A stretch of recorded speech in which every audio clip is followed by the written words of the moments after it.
অনলাইনত বস্তু কিনি কান্দিবলগীয়া অৱস্থা যুৱকজনে এতিয়া মূৰে কপালে হাত দিছে ১৪,৯০০ টকাৰ ডিজিটেল কেমেৰা অৰ্ডাৰ ডেলিভাৰী হ'ল এটা সামান্য VR বক্স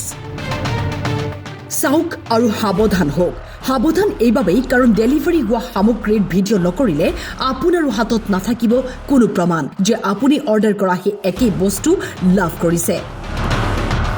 কয়াকুছিৰ এইজন যুৱকে এমাজনত শ্বপিং কৰি এটা বিপদত পৰিবলগীয়া হ'ল খাইছে ৰামধগন কিয়নো প্ৰায় ১৫,০০০ টকাৰ এটা কেমেৰা অৰ্ডাৰ কৰিছিল আৰু ঘূৰি আহিল এই সামান্য VR বক্সটো আৰু 4K কেমেৰাটোৰ দাম আছিল আপোনাৰ ১৫,০০০ কিবা টকা হ'ব ১৫,০০০ টকা মই লগে লগে দি দিলোঁ আপোনাৰ ফোনপেৰ জৰিয়তে মই এমাজনক দি দিলোঁ এমাজনৰ তাৰপিছত দিয়াৰ পিছতে এমাজনৰ এপছত মই ১৫,০০০ টকা দিয়াৰ পিছতে মোক এমাজনৰ পৰা মোক এটা দিলে আপোনাৰ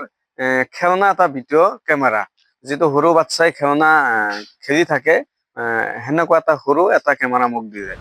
যদি প্ৰায়ে আপুনিও অনলাইন যোগে বস্তু ক্ৰয় কৰে তেনেহলে সাৱধান যিহেতু মই সংবাদ মাধ্যমৰ সৈতে কাম কৰোঁ মই সেইকাৰণে এটা কেমেৰা অৰ্ডাৰ কৰিছোঁ চাওক কিবিলাক এমাজনৰ পৰা মোক কি দি আছে মই এতিয়া এমাজনৰ বিৰুদ্ধে আইনগত ব্যৱস্থা ল'বলৈ বাধ্য হৈছোঁ আৰু অসমবাসী ৰাইজক মই এটা কথা ক'বলৈ ওলাইছোঁ যে অসমবাসী ৰাইজে এই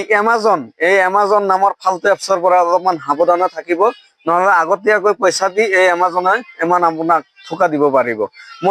মই কিমান বাৰ অফিচত দাউৰি আছোঁ মোৰ কেমেৰাও পোৱা নাই পইচাও পোৱা নাই আজি ফাল্টু বস্তু মোক এমাজনে দি আছে এমাজনৰ পৰা আপোনালোকে সাৱধান থাকিব আৰু মোৰ নিচিনা ইমান